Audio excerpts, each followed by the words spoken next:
If you've ever lifted something off the ground, you've already done a deadlift. But there's a nasty rumor that deadlifts are bad for your back. The truth is, they're one of the best full body exercises that works your glutes, hamstrings, quads, core, and yes, your back. The key is doing them right to stay safe while getting stronger at the same time. In this video, I'll show you 10 deadlift variations, how to do them properly, and the benefits of each. That way, no matter your age or fitness level, you'll surely find one that works for you. So let's get started. The first variations that we'll discuss are barbell deadlifts. These can be done in a variety of different ways, and the three ones that we'll discuss are the conventional deadlift, the sumo deadlift, and the Romanian deadlift, or RDL, otherwise known as the stiff-legged deadlift. All of these exercises work on your glutes and hamstrings for hip extension. They also work on your core and your lower back to stabilize your spine as you're doing the deadlift.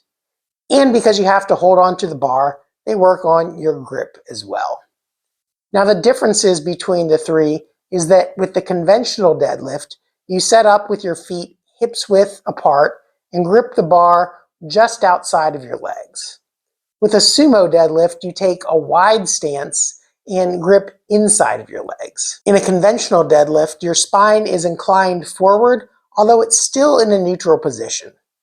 In a sumo deadlift, your spine is a little bit more upright. That makes the sumo deadlift a little bit more like a squat, and it works your quads to a little greater extent, versus the conventional deadlift requires a little bit more spinal stabilization and works your lower back and core muscles to a little bit greater extent. Additionally, with a conventional deadlift, you have a little bit larger range of motion than with a sumo deadlift because your legs are wider apart and so you're closer to the floor. Now, as far as how to do the conventional deadlift, you'll line up with the bar hitting at your shins and your feet hips width apart. Then you'll hinge at your hips by pushing your hips backwards while still keeping your spine in a neutral position. You'll grab the bar with your hands just outside your legs so that your arms are hanging straight down. Think of your hands as hooks hanging from a pendulum from your shoulders rather than actually physically gripping onto the bar.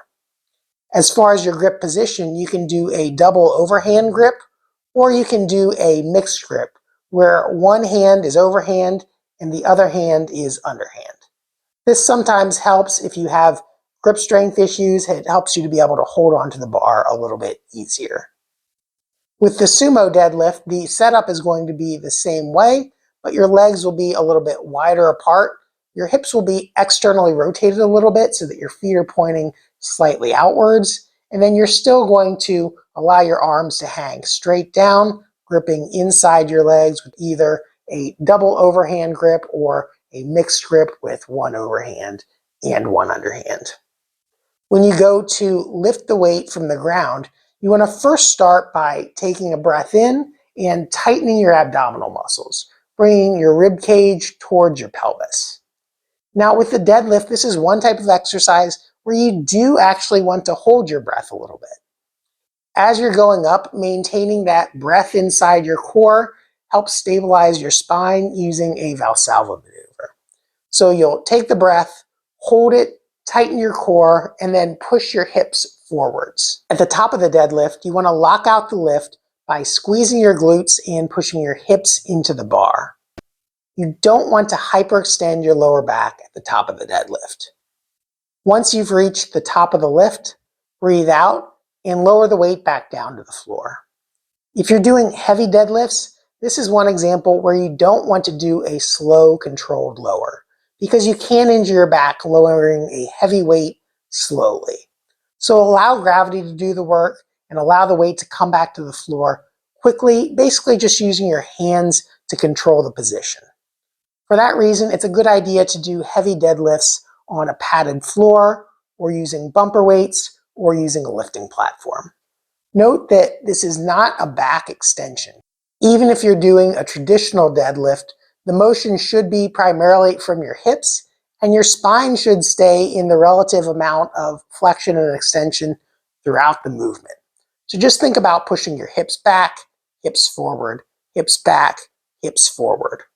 Your knees will bend during the movement, but don't think about squatting per se. Just think about hips back, hips forward, and your knees and spine will go where they need to go.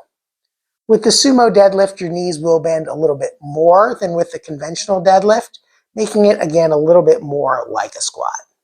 The Romanian deadlift, or RDL or stiff-legged deadlift, is done as the name suggests with your legs relatively straight.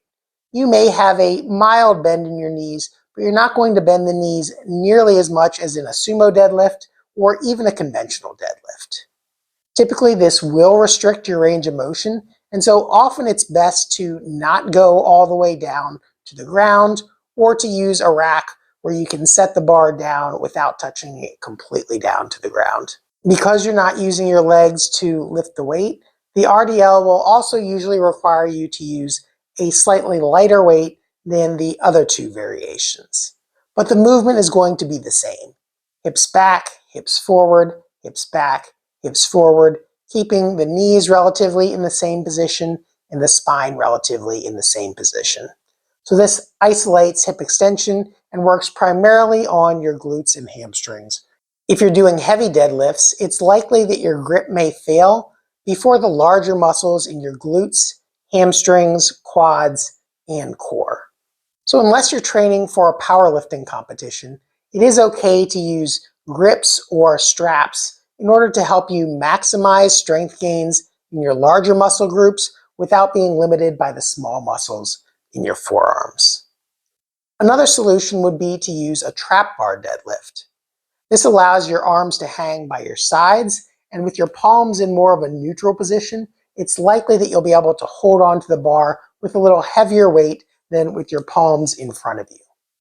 Another advantage to the trap bar deadlift or hex bar deadlift is that it keeps the weight in line with your center of gravity rather than pulling you forwards. This makes it less likely that you'll hurt your lower back if you get pitched forwards too much. It's also a great way to learn the movement or get back to doing it if you are recovering from an injury. Along the same lines, you can use a pair of dumbbells on either side of you, which gives you much the same grip position as a trap bar deadlift. This does require a little bit more side-to-side stabilization, but the advantage is that it keeps the dumbbells in line with your body and allows you to go up and down without worrying about the weight pulling you forwards or getting it too far away from your body. Now you can also do other variations of deadlifts with dumbbells. You can hold them in front of you with a double overhand grip and do more of a conventional type deadlift, just using dumbbells instead of barbells. To do this, you'll push your hips back and hips forward, much like doing a conventional deadlift. Of note, make sure you keep the weight close to your body, dragging it up your thighs and locking out at the top. You can also do a single dumbbell sumo deadlift. This has the advantage of allowing you to get the weight directly underneath of your body, so it's a little closer to your center of gravity, and you're using both hands on one dumbbell, so it helps with your grip a little bit. To do this, you would set up the same way as doing a barbell sumo deadlift, with your legs spread out to the side and hips externally rotated some. You'll push your hips back and then hips forward, allowing your knees to bend as you do the motion. So again, it's a little bit more like a squat. You can also do a sumo deadlift using a kettlebell.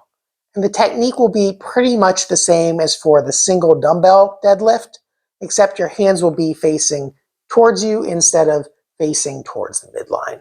You can also do a Romanian deadlift with dumbbells, which doesn't require you going all the way down to the floor. The technique would be pretty much the same as the conventional deadlift with dumbbells, except you keep your knees a little bit straighter. For an additional balance challenge, you can also do a single leg dumbbell deadlift. The technique is more or less like the Romanian deadlift, except instead of doing it on two legs, you'll do it on one leg. This requires you not only to balance from forward to backwards, but also from side to side. So those were the 10 different variations of the deadlift. But you may wonder how much weight, how many sets, how many reps, how often, and those are all great questions. If you're just starting out, I would keep the weight very, very light and focus on learning proper technique first so that you don't get injured. Then you can start adding weight as you progress. So as a beginner, choose a weight that allows you to do 3 sets of 10 repetitions with outstanding technique. Do one of the 10 variations per workout, and when you have the weight very light, you can do them every other day, but I would allow yourself at least one day in between to recover. As you start getting heavier, you'll probably want to limit deadlifts to 1 to 2 times per week because it is a very taxing exercise and requires some recovery time. Now, depending on your goals, if you want to train for maximal strength and power, you're going to use a very heavy weight and keep your reps relatively low, 3 to 5 repetitions per set, and doing 5 to 6 sets per workout. Now, if you're training more for strength and hypertrophy or muscle growth, then you'll use 6 to 10 repetitions per set and do 3 to 4 sets per workout. And if your goal is more muscle endurance to be able to work longer, choose a relatively lighter but still challenging weight and do 12 to 15 repetitions per set. So that was the deadlift. Again, it's a great total body exercise that is safe if you do it correctly. If you'd like to learn more workout tips for people over 50, check out this video over here. Before you go, if you found this one helpful, make sure to give it a like. And if you haven't already, subscribe to the channel so you don't miss out on future tips. Thanks for watching, and I'll see you in the next one.